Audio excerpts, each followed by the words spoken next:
young black people were picked up being equipped to steal. That means they had a bomber jacket on, they had a gym bag, and they had running shoes. And their offensive weapon was an Afro comb. We launched Black History Month. Yeah, and then that's how Black History Month came to the UK. Yeah, the elite, wherever they are, whichever country, but particularly in Africa.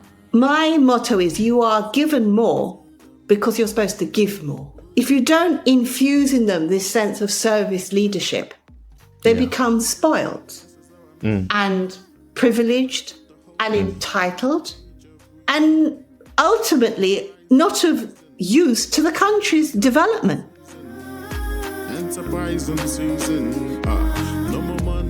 Hello everyone, welcome to the Ronu Spirit Podcast, where you will be joining my learning journey around African history, developments, and issues that affect people of the global majority. Today's guest is Patricia Lee Sang Lamour.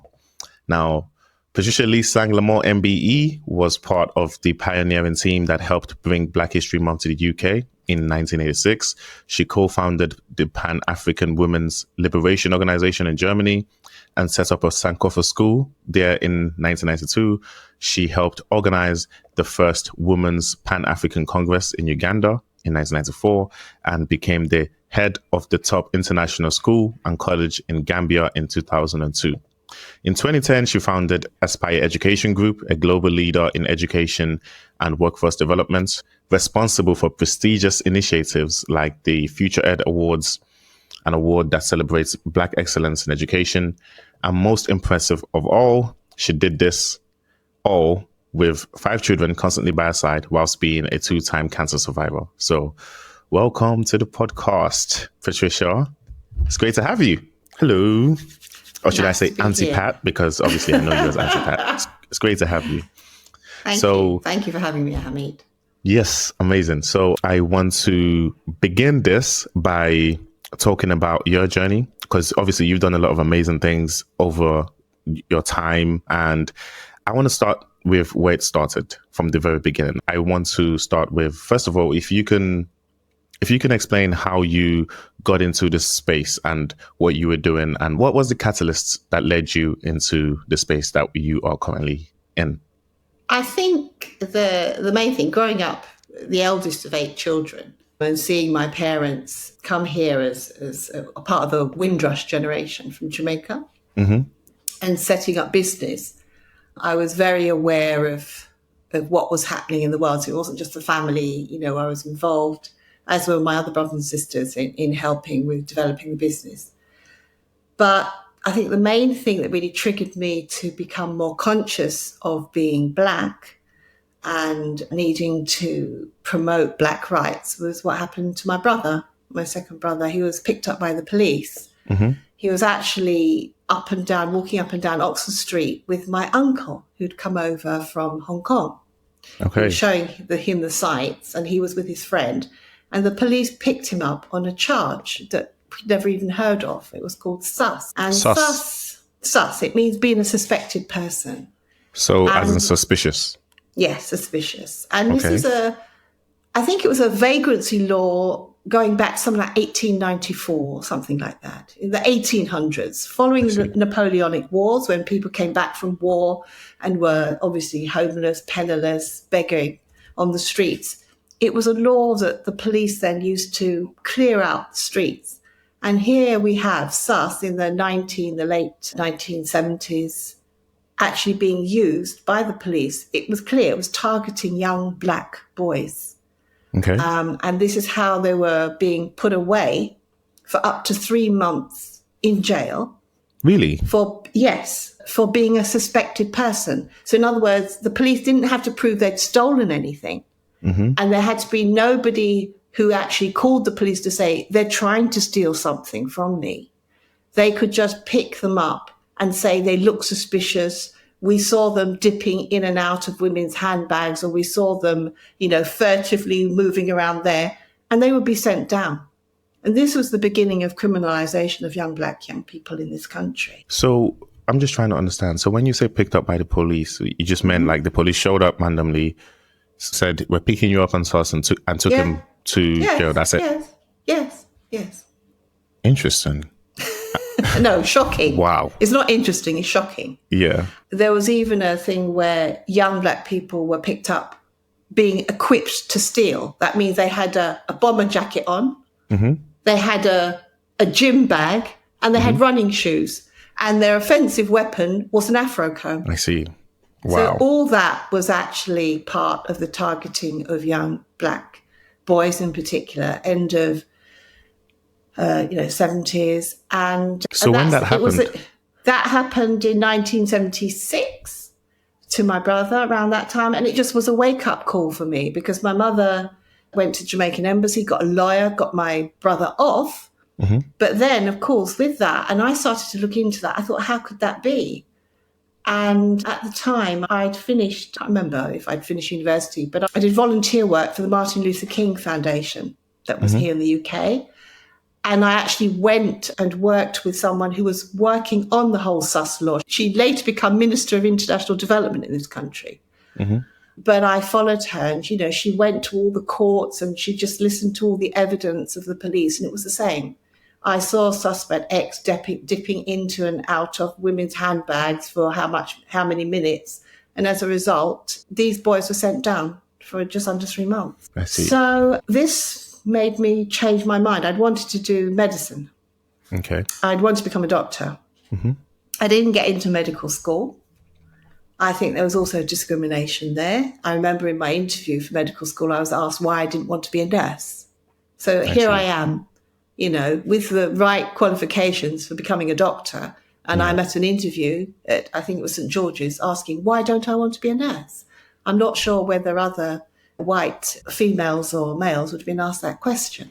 So I didn't get into medical school straight away. So what I decided to do was to do physiology and biochem. So I did my first degree in physiology and biochemistry because I planned to transfer over and get into medicine that way. You can do that if you do a first degree there. But in the meantime, so this is what happened. Then my brother got picked up and I just woke up and then decided this is not right and I was going to do something about it. And that's what started your journey down the road. Yeah, that started, and then I joined one of the best youth projects in South London. It was a Tooting Youth Project. And I pioneered work with girls back in the late 70s and did outreach work with young boys and girls, took them camping. I did summer schools, taught children in the summer. And all of that just really made me connect with what was happening with my community, with the Black community in London. And then I was headhunted. To join the Greater London Council. GLC. The GLC, yeah. And, I had an interview and I became the Ethnic Minority Youth Officer for London, one. The only one. Okay. But what was good about that, it was attached to grants. So I could actually recommend grants to youth organisations all across London. So that's what I did. I see. I actually went and visited that's how I knew so many people. I went everywhere. Hackney, Lewisham, Brixton, Newham. Yeah, recommending grants to young Black and Asian groups. Speaking of Black and Asian, actually, it's a very interesting thing because you said something in the beginning that I'm sure the listeners may have picked up on, which is that your uncle came from Hong Kong, and for those who are listening, would you like to just talk a little bit more about your identity? Like, apart from being Black and being Jamaican, what other identities do you hold?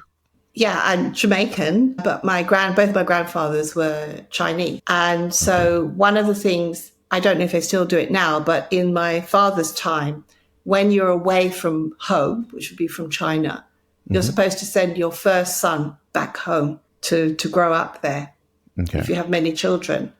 So he was sent back. My uncle was sent back to China, to then Hong Kong, which I think at that time, it was owned by Britain still. And he did extremely well. He became a top Hong Kong banker. Oh, wow. Yeah. And you're Chinese as part of your identity, but you're also Black, you're also Jamaican. The work that you've dedicated your life to is on the Black side. And is there a reason for that? Because as I was growing up, I wasn't being ridiculed or getting racist name calling, or people weren't reacting towards me in a negative way because of my Chinese heritage. Yeah. They were reacting towards me because of my African heritage. I see. So I decided if I was to make an impact, and, you know, my brother wasn't picked up because he looked slightly Chinese. He was picked up because he was black. So I decided I have to make a decision. So I did. So I decided that's who I'm advocating for. And it has changed from being black to being more of a Pan-Africanist or a global African. Yeah. Because all black people, and in fact the whole world, the mother of civilization of all ethnic identities, saying come from Africa.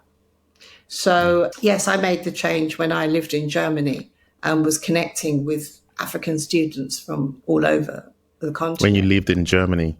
Yeah. Yes, we haven't even gotten to that part of the story yet.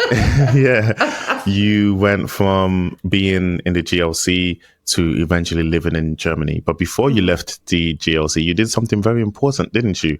You were working with Mr. Achebe Adaisebo. Oh, yes. Yes. So you can tell us a little bit about that. How did that happen? Yeah, he was part of the team. It was a time of what was called by other outsiders a municipal socialism, apparently, the GLC, under Ken Livingstone, who was the mayor then. And so there was the Ethnic Minorities Unit, and we were giving out grants to black organisations, to women's organisations, to any group that had been disenfranchised or excluded from the normal process.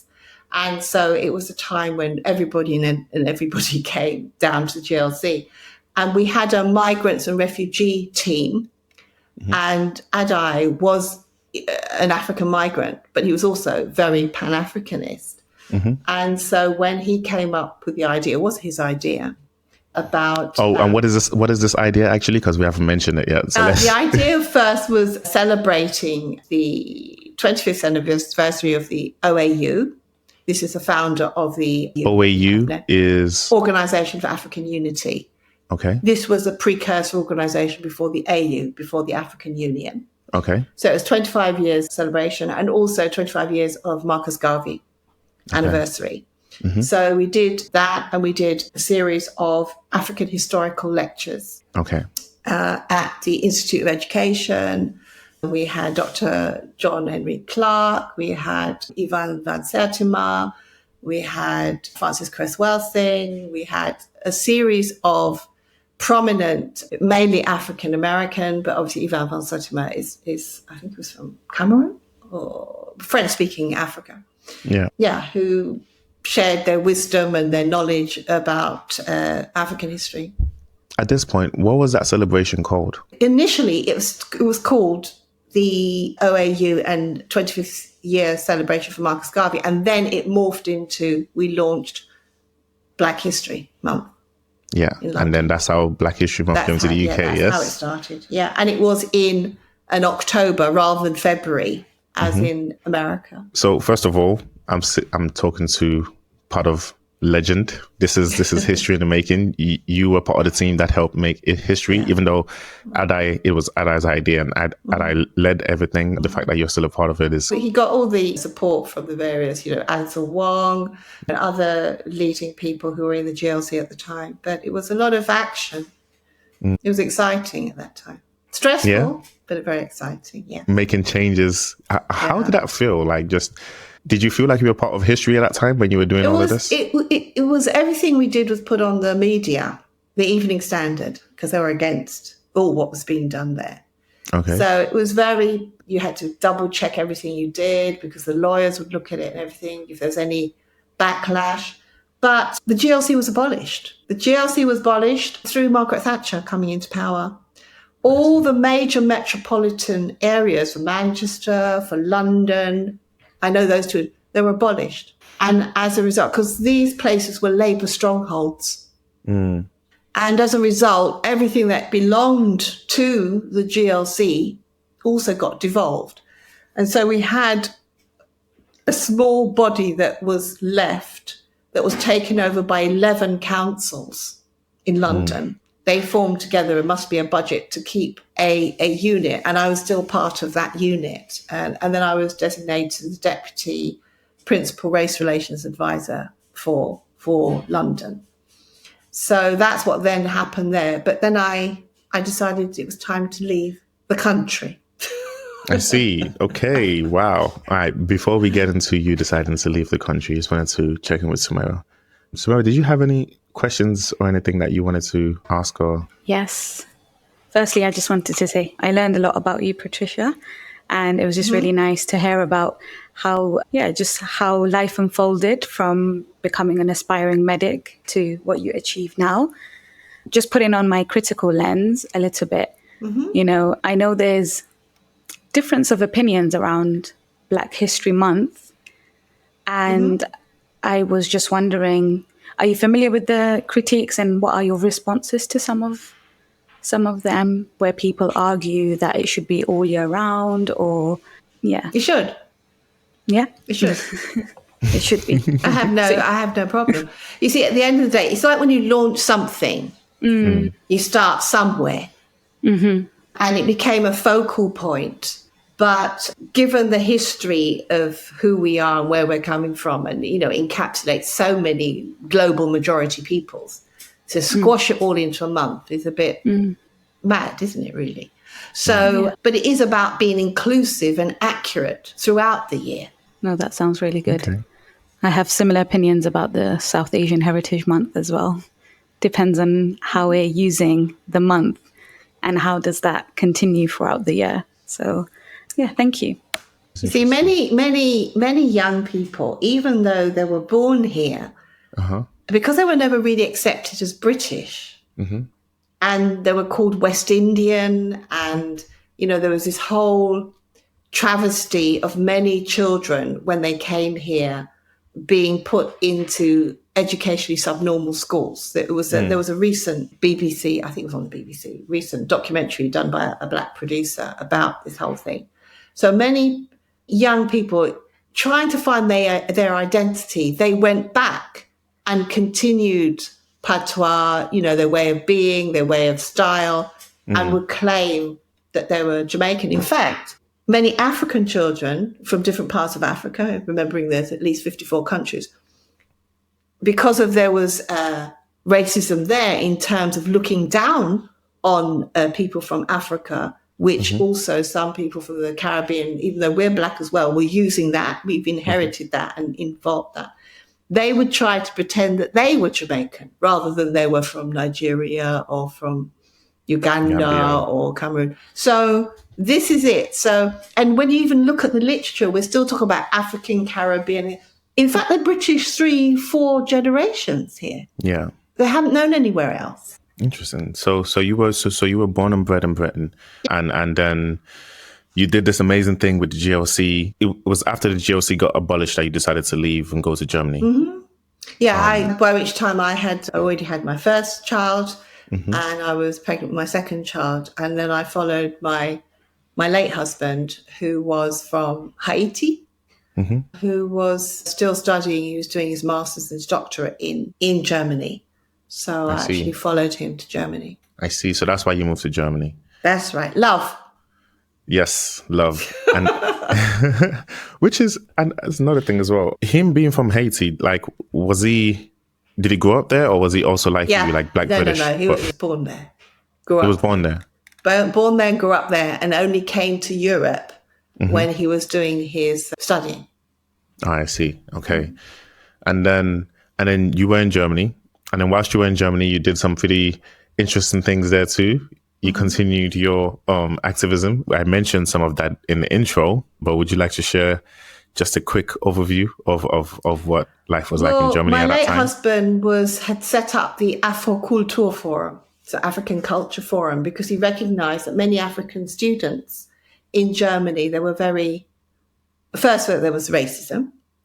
and they were lonely, they were getting into problems, drinking too much, because it's also a coping mechanism of being alone. Even if they had girlfriends who were, German girlfriends, when it came to Christmas time or Easter time, or when they were never taken home to the family. So Yeah.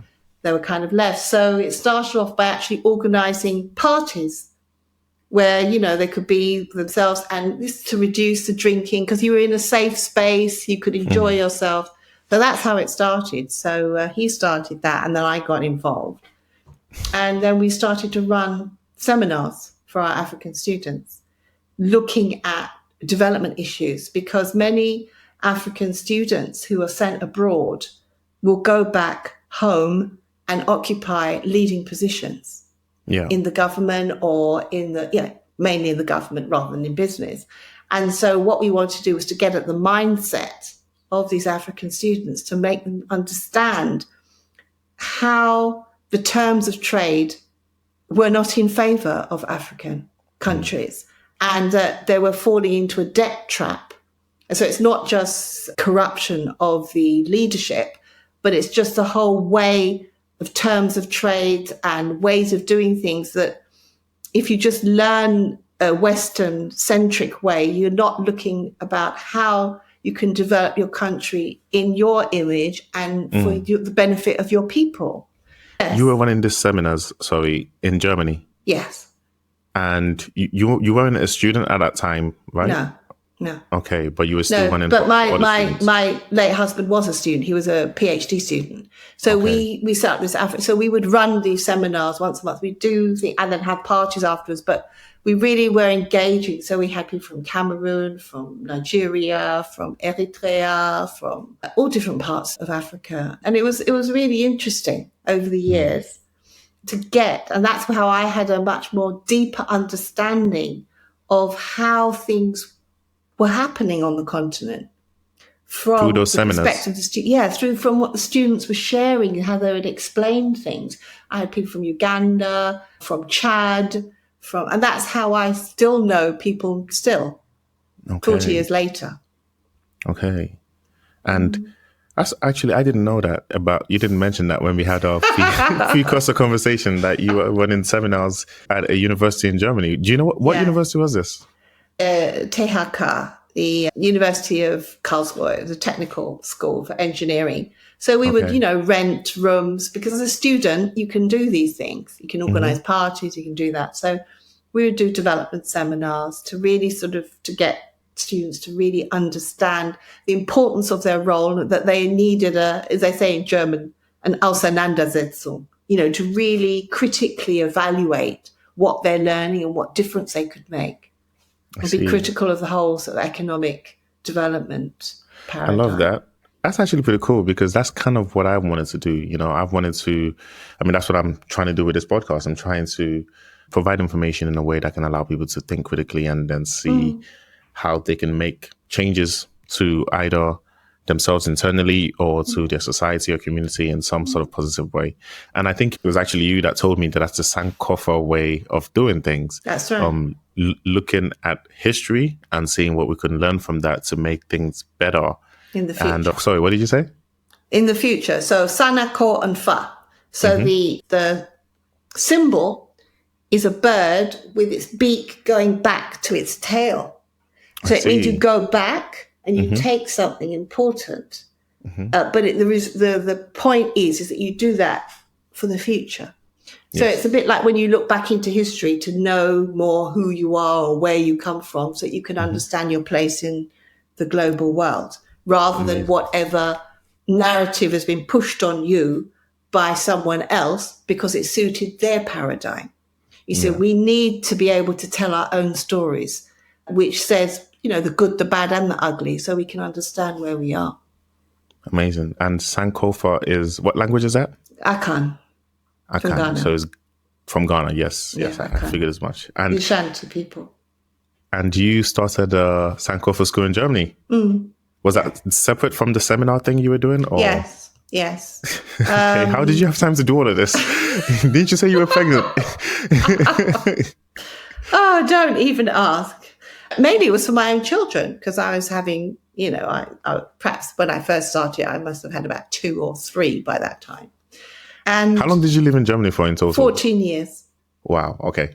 Continue. Yeah. So, and also it was other things. I'd given a talk I remember it was a turning point why I started it. I used to work for Siemens. Siemens. Siemens is an international conglomerate that designs conductors, cars. It's a big German. But is it the SIEM? Yeah, that's that company? Right. Yeah. Okay. So I know Siemens. I just called them Siemens. Yeah, so it's in German. So I was teaching intercultural and management communication. I designed courses there to teach project managers in Siemens who were going abroad in China or in the Middle East, and they were doing their work, but they needed to talk in English because people weren't speaking to them in German. So I used to do that kind of training. That was my sort of day job that was earning money. Mm-hmm. And I remember I brought in the whole thing about racism. I decided, we should bring this in. Mm-hmm. And I made such an impression on one of the departmental managers. He asked if I would go and do something at the school of his wife. I said, oh, of course I will. Yeah, I will. So I did. I went and I gave a talk to these children. And I remember when I finished, I went into the staff room and the teachers started to tell me about some of the horrific things that were happening. And they were saying that one time they had 2 African children who came to the school. They were in Germany. They were supposed to be at the school during the school fete, and the children stoned them. What, during the school fete? Yeah, so they were part of the school. They were a pupil at the school, and they came to the fete, and children were stoning them and telling them to get out. They don't belong, you niggers. Wow. And when I heard that, I suddenly thought, you know what? If this was How old were these kids? Small children. I mean, I'm talking about, 11, 12, something like that. Yeah. So I said, okay. I decided there and then I was going to do something because I knew if this happened to my own children, I would go mad. Yeah. Yeah. The police, as I say, the Jamaicans say, the police would have to come and take me away. Yeah. Because I would go spare. So what I did was I started to ring all the African women that I knew. In Germany? Yeah, through all the other things I was doing. I said, so how was it for your children at school? And they started to tell me. I said, you're telling me lies. I said, this is happening, that is happening. And then they were quiet. I said, we're starting a school. We're starting a school next Saturday. So that's what we did. So we created a safe space for African families to come with their children. So I had from Eritrea and Cameroon and whatever. We used to buy black books so that the children could see themselves reflected. I used to teach the children. We used to have parent seminars. So this was a safe space. And I did that for about 9 years. I see. Wow. So you mentioned something. You said when the 2 African kids were attending a fete. What is a fete? What is that? A school fete. A school fair where you have everybody can come and it's on a Saturday or something like that and you're playing games. So it's an open fete where they're probably fundraising for the school. Oh, I see. So this happened on a Saturday. This happened during a school fete, whether it was on a Saturday, I'm not sure. But this is more an open event. Yeah.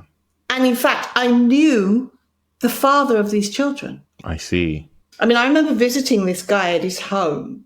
He was married to a German. And in his home, he was like a king. He was upright. He was, this was his space. I think he was someone high in his society, if you ask me.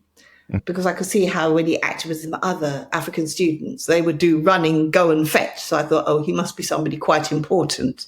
But when I saw him outside, standing at a bus stop in Karlsruhe, where I lived, he was bent, he was small, like he was insignificant.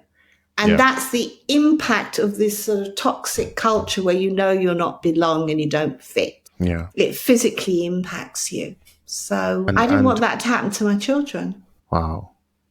That's quite powerful. And when you did this, it was every Saturday you did this school. And did you start to see changes in the children, in the parents? My children, oh God, here we go. But I just knew it was important for them because it's just a space where they could be themselves and be with other children. And I know it was very important for the families. We would bring our food, we would share our food. People would sell cloth or whatever else, but it was a whole sort of cultural piece. And it was very important. A lot of people thought it was a really, really... In fact, that's the kind of thing that I'm doing with the wealth camp now. When I started the boot camp, it's not something new. But it really made a difference because there was nothing like that at all in all of southern Germany. I probably was the first to have done something like that. That's very impressive. And then you were in Germany for another 14 years after this. You kept the school running. Was there anything else that you did around that time before you decided to... Yeah, it was to help organise the Pan-African Congress. Yes, I did mention this in the introduction. Tell me about that. How did that become a thing? So you organised the first... No, what happened was Tajuddin Abdulrahim, Dr. Tajuddin Abdulrahim, Nigerian, Rhodes Scholar, so from Oxford, brilliant historian, I think, and he knew his stuff inside out. He came to Germany and he was seeking out people who would come to the 7th Pan-African Congress. So they arrived at our doorstep, literally. So they were in my house, so speaking with my late husband and myself, and we decided we would go. So we funded ourselves. My husband did a seminar at the Pan-African Congress. And I, along with my friend, Marianne Ballet, Mamadou Ballet, so from Cameroon, the two of us, we went, and this is when Tajuddin was talking about organising a pre-Congress for women. And we said, yes, we'll organise that. So we did. So this is I think it's the first time in the history of any African National Congress that a women's only, well, it was women's led. We allowed men in, but they had to listen rather than speak. Yeah. So I think it's the first time an African Women's Congress has been held as part of the Pan-African Congress. And this happened in Uganda? Yeah, and we organised that. That was in 1994. I was 4 years old then. living in Nigeria at that time. Yeah. I didn't know much. But wow, okay, cool. So you did that, and I'm assuming that was a success and that was enjoyable. And like being at that Pan-African Congress and organizing the first women-led pre-Congress meeting, what like at that moment in time, what I'm interested in is how did that affect your sense of self? Did you feel like you're actually making a change, like you're doing something important? Did it make you feel more, what's the word I'm looking for, connected to the motherland, to the continent, to Africa? I think the thing is, it's not particular things that are supposed to make you feel more substantial or worthwhile. You should invest yourself into everything you do. It doesn't matter whether it's building a school or sweeping the streets. It's just that you're fully present and that you think what you're doing is important, because I do believe in the power of one. Yes, a group is very important, but you as an individual have to make a decision first and have the courage to follow through on your convictions. So I think what the Pan-African Congress helped me to do was to really appreciate Uganda and Ugandan women, and to have an understanding, because everybody was there, Somalian, not only Somalian, Sudan, the North and South Sudan, they were both sections there. Everybody was there. Everybody. It was very historical to be in the room, in the conference with everybody and listen to all the different issues and how people were doing things. It was a privilege in that sense. And so when Marianne and I came back, we decided, off we go. We're setting up the Pan-African Women's Liberation Organization in Germany. And we did. We ran up and down Germany, galvanizing women all over. So it did inspire you. That event was inspirational. Yes, it did. We did that. And it's still going. Yeah. What? The Pan-African Liberation Organization? Women's organization. It's still going. Marianne is still running it. Amazing. In Germany, yeah? Yeah. Wonderful. Wow. Wow. So at which point did you decide to go to Gambia? Oh, I came back to London because my mum wasn't well. Okay. So I came back to London and I worked for a time in London, and that's when I met Viv Armoon and also met Lee Jasper, and I was doing work with them. And then my husband got a job with the UN, United Nations. So, and it turned into a family post so that we could actually relocate the family. So I relocated my 3 younger children. To Gambia? Yeah, to Gambia. So he was a chief technical advisor in the Gambia on water harvesting, He was a water engineer. That's what he did his PhD in Germany, in integrated watershed management. So how you can store water and use it for crops and things like that. So that's what he did. Okay. And so, yeah. So that meant you ended up in Gambia. You somehow decided, okay, now that I'm in Gambia, let me do more teaching. Because No, literally you've been teaching. I didn't plan to, as such. I was actually asked to step in. Really? There was a job going. I was applied, but they kept losing my application for some reason. But anyway, but in the end, I ended up as the head teacher of their top international school in the Gambia, the foremost and school. What was that experience like? Did you bring all the knowledge that you'd gotten from the seminars, or the teaching stuff you'd done in Germany? And it was the toughest thing that I've ever done, I think. Well, actually, apart from the GLC, it was one of the toughest things because, at the end of the day, this was an international school, but most of the teaching staff were West Africans, so Sierra Leonean, Nigerian, Gambian. We had some international expatriates, from England, from Wales, from Scotland. It was an eye-opener. It was a real eye-opener because it was a very privileged school. It was a top international private school in the country. Yeah. So it's the equivalent of like an Eton here. Mm-hmm. And even though I had a scholarship when I was a little girl. That's how I went to a private school when I was 11. It wasn't part of, this was something that was like a gift that I got, the fact that I won this scholarship. Yeah. So here I was running the thing where many privileged children went. And there were clashes in culture in terms of what I saw, how the elite of school, which I was very critical of.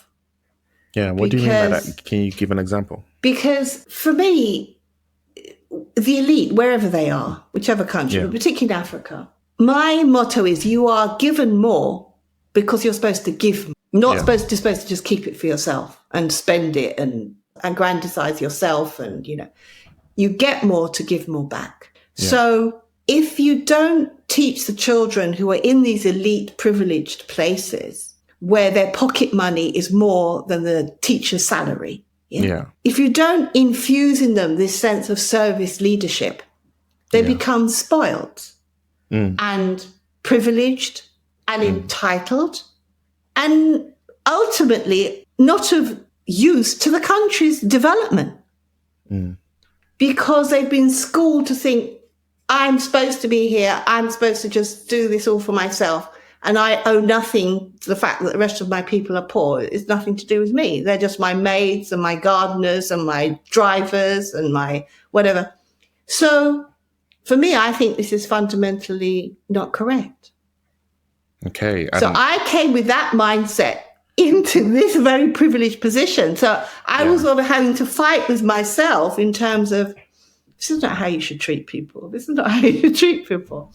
Yeah. So I had to do things to help to bring a different mindset with the privileged young people. And that was tough. I can imagine, because that is status and elitism is a thing that is very big in Africa, at least in Nigeria, I know from my experience. Yeah. And what kinds of things were you able to do to change that? Because, I would be interested to know. I banned parties.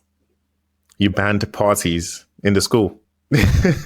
Explain how that changes the mindset. I tell you, if anybody could have killed me on the first day, my first, what's when you stand up in front of everybody? And I said, right. Assembly. Yes, that's it. I said, we're going to ban parties in the school. If looks could have killed, I would have dropped dead on the spot. Okay. And I said, and what we're going to do is we're going to bring extracurricular activities to develop the children. We'll do spelling bees, we'll do art, we'll do drama, we'll do sport, we'll get all that going.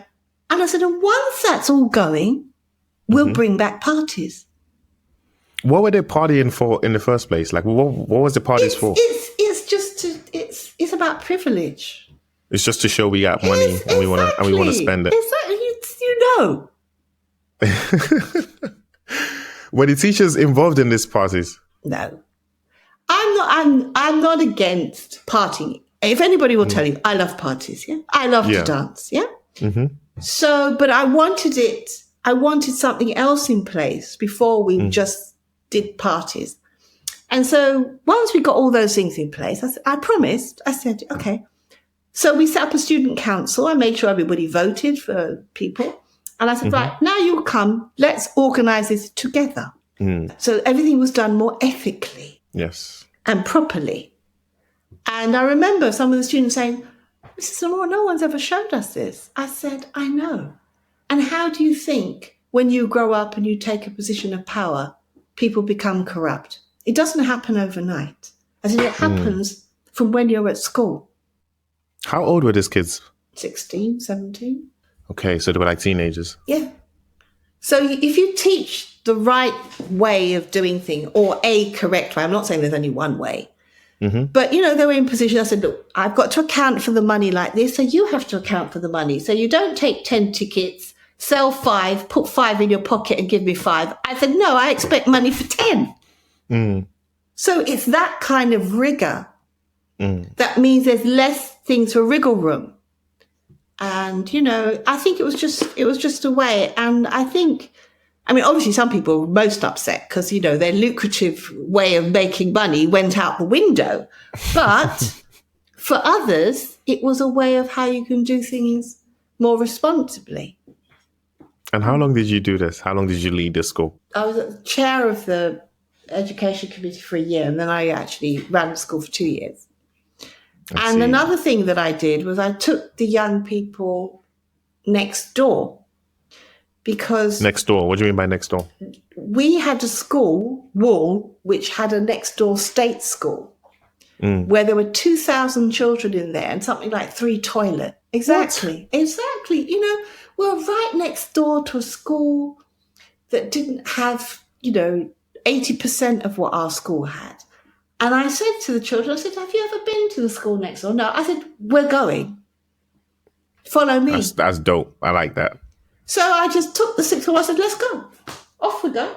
Let's meet everybody. Okay. And, it just opened their eyes. We were in the same compound, but they just didn't know where they'd ever been. And I arranged for the young people to go to a children's home in the area where, and that's unusual that children are abandoned. But it's becoming it's increasing, I think, with economic situation on the continent. Yeah. And this changed their mindset as well. That was cool. Did you get them to mingle and do swaps with the school next door? Was there I don't know what bit, because it's towards my end, but I thought they'd never even been. So I just marched and just told them to come behind me, and we're going. Did you take the whole school with you in one go? No, I took because they were the rest of me in class, but I just took 6th form and the 6th form council or something like that. Did the 6th formers, yeah? Yeah, I took 6th formers. Right. But okay, fair enough. Yeah, I think the main thing is really, the other thing that I did was I introduced African authors to be school. Examined at GCSE level. So they were doing the GCSE level? They were doing international GCSEs. I see. So I made sure that, that they had African authors being examined. And we did, and I made sure we did Pan-African plays. Love that. Yeah. Go on, Samira. No, I have so many questions. I've been making notes. Oh, really? Well, my first reflection really is just that I think people think when you want to assist with mindset shifting or change that it has to be very grand, or if I want to change systems, it has to be really big. And I think what you did there clearly was things that were achievable, like in terms of just giving access and exposure to these students, because, they're in their formative years. They don't know any different if that's the only world they've been exposed to. And giving them an additional perspective. So even if they didn't reflect then, at some point in their lives, they could reflect. And I'm sure there's a lot of those students who give credit to you for their critical lens that they have today. Yeah, and I sometimes think, you have to be a rebel in the system and just go for it, for there to be some kind of change. And like you said, just next door, there was a state school, and that how oblivious people can be. But then, just kind of putting it in front of their faces and challenging them. Responding to the children as well. I remember one time a girl walked in, she goes, because there'd been a fire. There'd been a fire, because everyone had gas cylinders, and this thing had blown up, and it had burnt, it killed and burnt so many people. And she came, she goes, she had a dream. God told her this, that, and the other.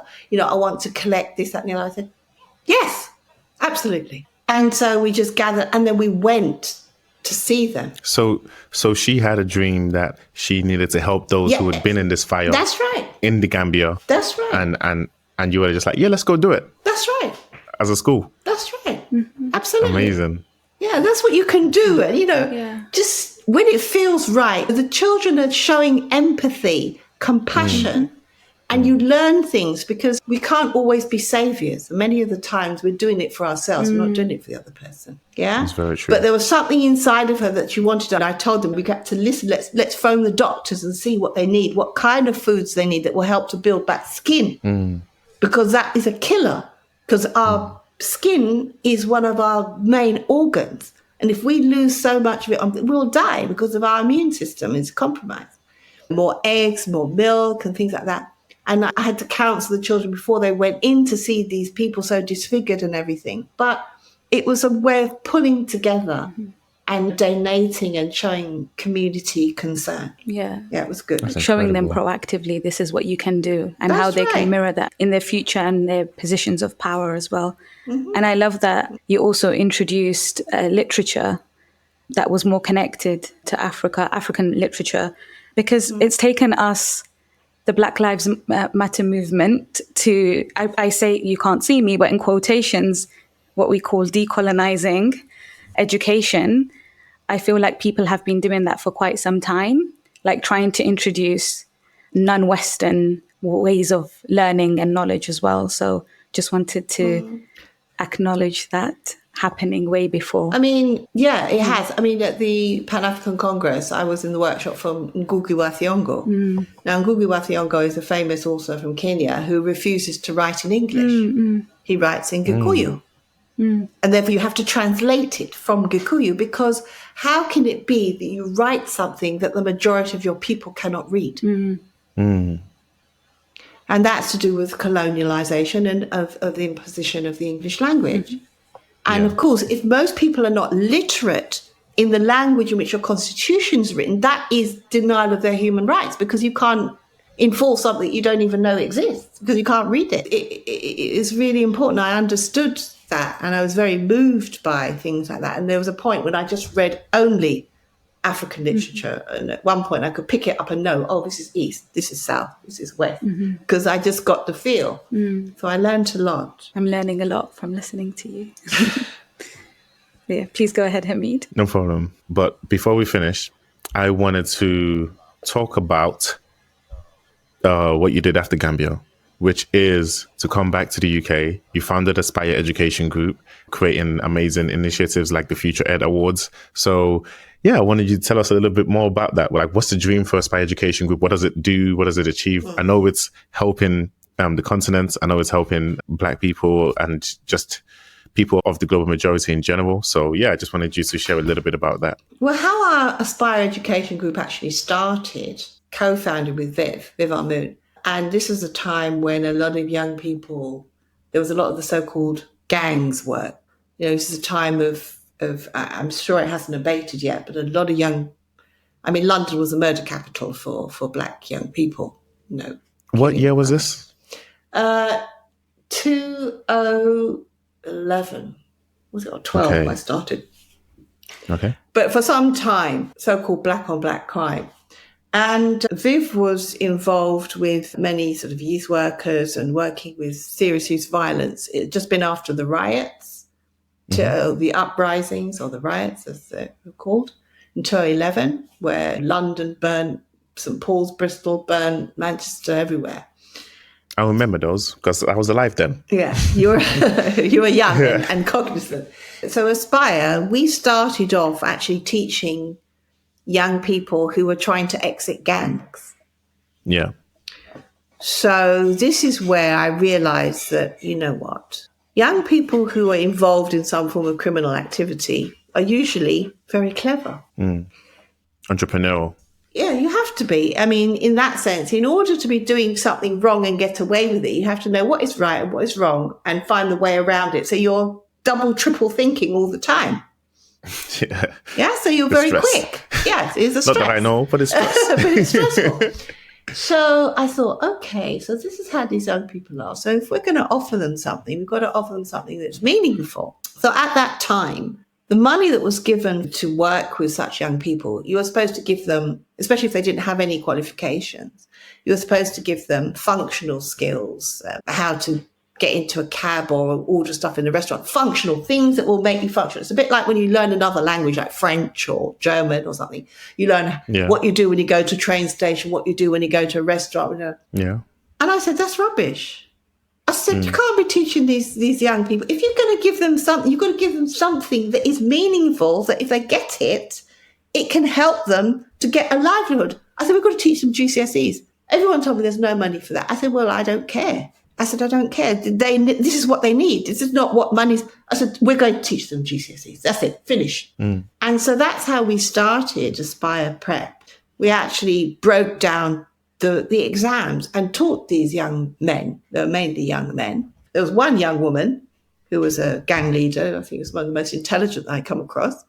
But that's how I started Aspire Prep Boot Camp later on. So it was from the experience of teaching these young people and engaging them and giving them some kind of hope. So we did. We were in the trenches. We went where the young people were and tried to give them relevant education. For me, Aspire was about giving young people at least a second chance because they deserved it. Yeah. So that's how it started. And how did it become the global company that it is today? We have moved on to being workforce development, research training. We're based here in the UK. We have a subsidiary in Germany and we have business links in East Africa. I think that's to do with the global mindset of myself and Viv. Okay. You know, really, Viv has always had a global African perspective, and I've been, you know, in that sense also. So it was really trying to make an impact on a wider scale. So we did consultancies, we did projects with boroughs, with children who have special education needs, children who had been excluded from school, many looked after children who have some of the worst outcomes. I'm telling you, if the state as a parent doesn't, you know, in terms of the outcomes and the money that's going in, it's very poor return. Considering that you're taking young people away from parents, sometimes I think if you just gave the money to the parents and gave them support, things might be better. Yeah. But so all of that. But Aspire Prep Bootcamp was sort of the start in terms of there's always been an awarding gap of Black students from children from school right through to university. It's been persistent over decades. So what we basically were doing was saying, well, look, because I went to a private school as a student, as well as a teacher and as a head teacher. I knew what was different. And so I wanted to bring some of that to ordinary young people, particularly from the Black community, who could benefit from that. So so it's like a private school in your pocket, basically, and brought that approach in terms of exam rigor, but at the same time, all the stuff that I'd learned from living in Europe, living in Germany, living in Africa, living here, how you really engage our young people. So it makes sense. And that's been very successful. And so then that led on to us investing in and starting up in Germany because we'd won several European projects. So we've been doing work with about 16 organizations, about 16, 18 different countries. We've developed curriculum, we've developed training around projects for us that made sense and were aligned with the things that we were doing. So like gender equality, I'm very hot on women's leadership. So we did projects around that. We've done projects around trauma for children. We've done projects that promote family learning, intergenerational learning, that promotes language development and business development. So we've done a series of projects through Europe with our European partners. And when Britain decided in their wisdom to come out of Europe, we realized we want to maintain business there. And because I have lived in Germany and can speak German, we made the step to launch in Germany, and it was tough. I can imagine. But we're there. We're there. And we now have projects with Uganda. Yes, you're doing massive projects with East Africa, projects that you're connecting the West with Africa. And, but you see, it's full circle. So you see how I started? Yeah. It's all linked. For me, it's not separate. It's just a different iteration of what we're trying to do. And for Future Ed, this was the brainchild of Viv, because he has an American experience. And in America, they celebrate far more. Here in Britain, we complain. We complain and we keep things small. So with the Future Ed, this is about celebrating the change we want to see. So about Black excellence and about equity. In education. Yeah, in education. And we realize we need to have our allies. Yeah. We've got over 500,000 children of African and Caribbean descent in school out of the 9 million children in the UK. We do not have enough Black head teachers. We do not have enough counselling to help with the whole mental health challenges that all children have faced following COVID. So there's lots of things which are helping to break down trust with the state education, whether it's university students. Everything has changed. Everything has shifted. Yeah. So we want to find a way of building back that trust and making things different and better. And you do that by backing people who are doing good things, people who are trying to make things better, bringing them up, celebrating them, and also creating an ecosystem for policy and culture change, which is what Future Ed is about. Amazing. Yes. And we do it with a team. It's not just me. It's a team. There's a whole team of us, including you. And I'm happy to be part of that team. I'm very happy to be part of that team because, celebrating Black excellence in education is a big deal. And I haven't seen it being done before. Not just the teachers, but the assistant teachers and the schools and the publishers and the community organizations, all the people. It's a good way to encourage the educational industry to do more that will benefit our community. So I really love that. Samira, did you have any questions? Question, reflection, kind of. It's been like a pleasure listening and learning about your journey and everything that you've done. And I was just thinking, you did all of this, as Hamid introduced at the beginning, with 5 children surviving cancer twice. And were there ever moments, like I'm thinking of people who burn out or the kind of passion isn't as fueled, but it sounds like you were on the go for a very long time and you continue to be on the go. And I don't know if you have any words of wisdom of people who also want to do the same or leave some kind of legacy. Is there anything that you would share in order to motivate or get those people started or get people to continue with what they're doing and not to give up? Self-care is important, is crucial. You have to take time for self and take time for some deeper reflection, whether it's your faith or spiritual things, because there are a lot of things that happen, especially what's happening now, on the streets. I've been conscious for some time now that things are becoming more uncertain, people are becoming more scared. And at those times, this is when you have to center yourself. So anything that grounds you, that keeps you focused on the good things within you and others and the rest of humanity, you have to water that and nourish that. Otherwise, you become cynical. I never wanted to become cynical. I mean, yes, there's been times I wanted to give up when I've felt so tired, but we're bigger than all of this. It seems to me, what happens to one of us, it affects someone else. And we're all connected.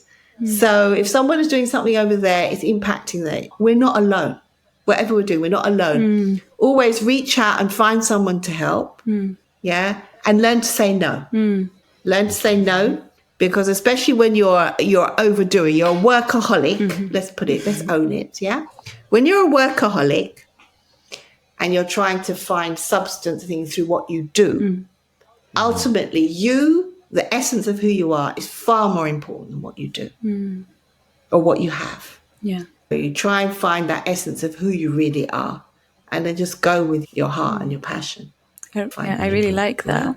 The essence of who you are. It goes back to your core, but also emphasizes on the interrelating of beings and community and how a collectivist effort, builds change or causes a ripple effect. And that's what we're trying to do by highlighting your work and with Hamid starting this podcast and getting people to think about how they can be part of this collectivist effort. Yeah, definitely. And I have a question as well, because that was a psychological question. I have a question around the practical things people can do on the ground that, from your perspective, that can lead to more change. You did a lot of practical stuff on the ground. We didn't even cover half of it. Like the thing you did in Germany with when you led the protest with the Senegalese lady that was shot and killed by the police, and you really fought for that. You did a lot of practical stuff. So any recommendations for people who are listening to this podcast as to what they can do to move the needle for our community, to move the needle for Africa, to just make some sort of positive change on the ground and where they are? You have to move the needle for yourself first. Okay. What do you mean by that? There's a saying in Haiti, Haitian saying, an empty bag cannot stand. What I find is that some people, they do things outside because they're empty inside. They use it as an excuse. They're doing for others in order to fill what's inside. You have to start. The way out is in. This is from Thich Nhat Hanh, Buddhist. I won't claim it from me. I'm quoting him. It is. Everything starts with you. It's you. Many times we try to run away from ourselves and do all kinds of things to deflect because we're not comfortable about sitting with ourselves when things are not right inside. Yeah. We have to have that courage. If you want to ask people to stand up for things and to have courage, where's your courage? Many times I have asked people to come on marches and things like that, and I know it's scary. And I'll be there, even with my child, and I look behind and no one else is there. And you can't blame the other people. You have to be prepared to stand for yourself. Yeah. Because when they come to take you, they come and take you one by one. Yeah. Yeah. So you have to be brave enough to do that. But what I would say to people is everybody has something that they're bringing to this world. Everybody has a unique gift. So it's really, it's getting in touch with that and allowing space where you explore your ideas, not what everybody else tells you what you should do, your mum, your dad, your partner, whatever. You really go with it. Because when I look at my life, I see it's all, what I'm doing now is all connected to what I started off with. And so that means there's a red thread, there's a line. And when we become fragmented, it's because we haven't kept to that inner line and done the things that bring us back to ourselves. Yeah. So if it really is important to you, you will do it. Wonderful. I mean, yes, I love that. You also mentioned last time I asked you this question before this conversation, which is similar to what you just said now, which is basically to find where you have influence, because everybody has an area where they have influence, right? Find where you have influence and start from there and try to start something from there and try to grow it from there. Yeah. And then you linked it to entrepreneurship and how, Yeah, because most people, particularly black people, start businesses because they can't take the crap in work. Yeah. I'm just saying it very straightforward, yeah? The toxic culture and all this. So, or the barriers to their progression or the discrimination in getting the job, so they do it. Not necessarily because they've got a brilliant product or a service. So I think part of this retaining your sense of self and sanity is there's something in your life which you feel you are perfectly at home with, whatever that is. And you guard that preciously. So when everything is gone or taken away, you have no house, you have no husband, I've been there, yeah, all those things. No health. So what is it? Who are you then? Who are you? You got to have that sense, and that is the thing that keeps you going. ultimately. Awesome. Well, thank you very much, Patricia Lamour. Thank you for this 1 hour conversation. Samira, have I been speaking sense? Absolutely, 100%. I am so inspired. I have lots of quotes that I can read to not only motivate myself, but discuss with. Oh, thank you. Hamid. Can you please keep them and send them back to myself? Yeah, when I remember. For sure, I will do. But yeah, keep those quotes because we're going to talk about it in the workshop. Yeah, it's very thought-provoking. Thank you so much. I hope you have a really lovely evening. Thank you very much. Africa eviction, this is our mission. We need to spice up the whole nation. It's the age of reason. African rising season. Yum and dog skin season. Enterprising season. No more money missing.